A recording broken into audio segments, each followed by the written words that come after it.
Good morning! So yesterday Apple announced their new Mac Pro, and the setup that they've showcased, like the example workstation that they've built and put on their website and shown on media pictures, is a $12,000 setup at the base price. Like the starting price to get everything that you see in that photo, the screen, the stand, and a base model Mac Pro is $12,000 US. It is super expensive. And when you compare that to like the last Mac Pro they offered when they had the trash can and whatever monitor they had available back then, the cinema display, that was like a $5,000 setup. So this is a lot more expensive than it used to be.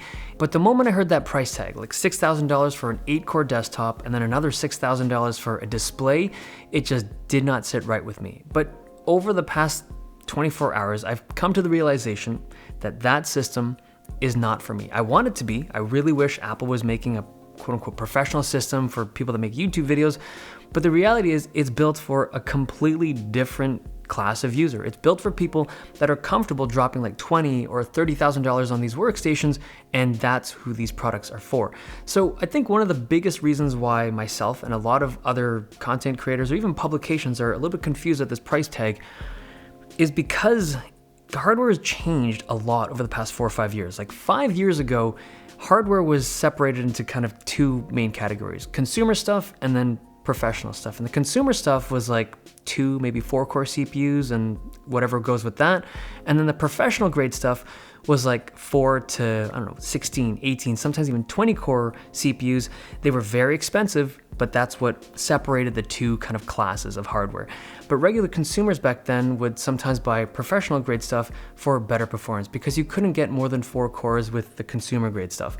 So over the past couple of years, we've seen a huge improvement in hardware from companies like Intel and NVIDIA to the point where you can get equal and sometimes even better performance with the consumer grade stuff now than you can with the professional like Xeon grade stuff. So when you look at that price tag, it is weird that a company is selling an 8-core desktop system for $6,000 when you can buy like a 16-core Threadripper system for half the price or less. And the fact that it has an Apple logo on it just paints a target on its back. It's easy to make fun of, and Apple has a track record for having some pretty overpriced products, but the reality is with this system, these are just very expensive to produce, and they're not meant for people like you and I. They're meant for people that can actually make use of the type of hardware that's in it. Now, speaking of that hardware, it is running some very powerful stuff. The CPU in the base model is already a $3,000 CPU from Intel. It's not something that I would ever make use of, but for the right user, it's what it's there for.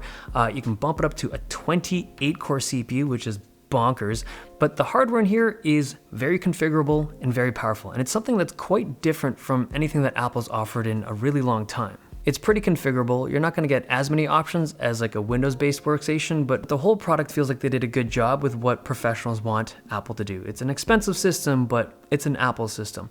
So they made a pretty different focus with this product than their regular consumer lineup, right? It's clearly geared towards some very heavy workflows, but it's also quite different in aesthetics. It's perforated all over. It doesn't look particularly sleek. It has a very industrial look. And the truth is, if that product did not have an Apple logo on it, like let's say Xiaomi made this case and put it out on the market, people would probably call that thing ugly. The whole cheese grater front is something that just doesn't look very Apple for 2019.